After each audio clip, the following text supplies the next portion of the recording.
Diana Ross carried a secret for more than 50 years.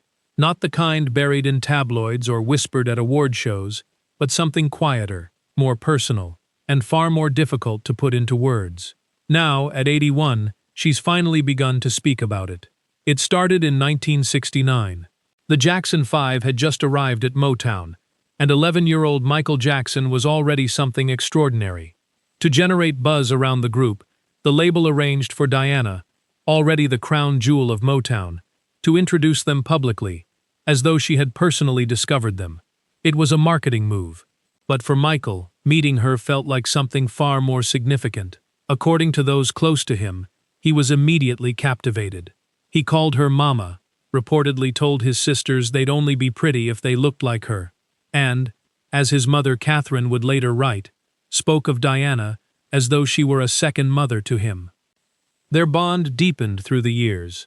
In 1971, Diana gave Michael his first national solo spotlight on her television special, quietly mentoring him, teaching him stage presence, confidence, and how to survive an industry that rarely handled young talent with care. Then, in 1977, they reunited on the set of The Wiz, filming in New York, away from family and label oversight. Crew members reportedly noticed an unusual closeness between them during that production. Diana herself allegedly joked to people on set that Michael was not what some assumed.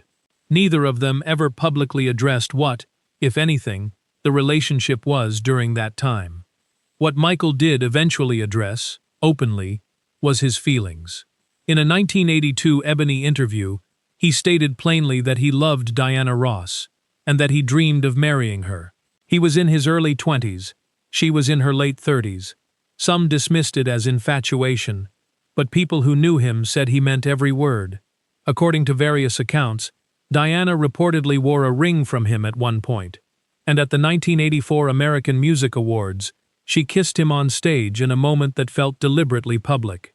But it's claimed she later stepped back from the relationship, reportedly influenced by family pressure and negative press, and went on to marry Norwegian businessman Arne Næss Jr. Those who knew Michael said he was quietly devastated and did not attend the wedding. Some accounts suggest his 1987 song, Dirty Diana, carried a deeper personal meaning, though Michael publicly described it as being about aggressive groupies. Producer Quincy Jones reportedly urged him to adjust certain lyrics. Diana's response, according to those around them, was initially one of frustration, though she later appeared to take it in stride.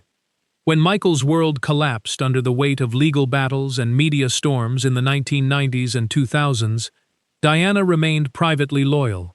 She reportedly visited him during his 2005 trial period and was said to have been one of the few people whose presence visibly calmed him. When he died in June 2009, she described herself as shattered. His 2002 will named her as the secondary guardian of his children, after his mother, a designation that said more about his trust in her than almost anything else could. At 81, Diana has spoken calmly about the depth of what Michael felt for her, acknowledging it was real, layered, and not easy to categorize. Some bonds, it seems, resist simple labels.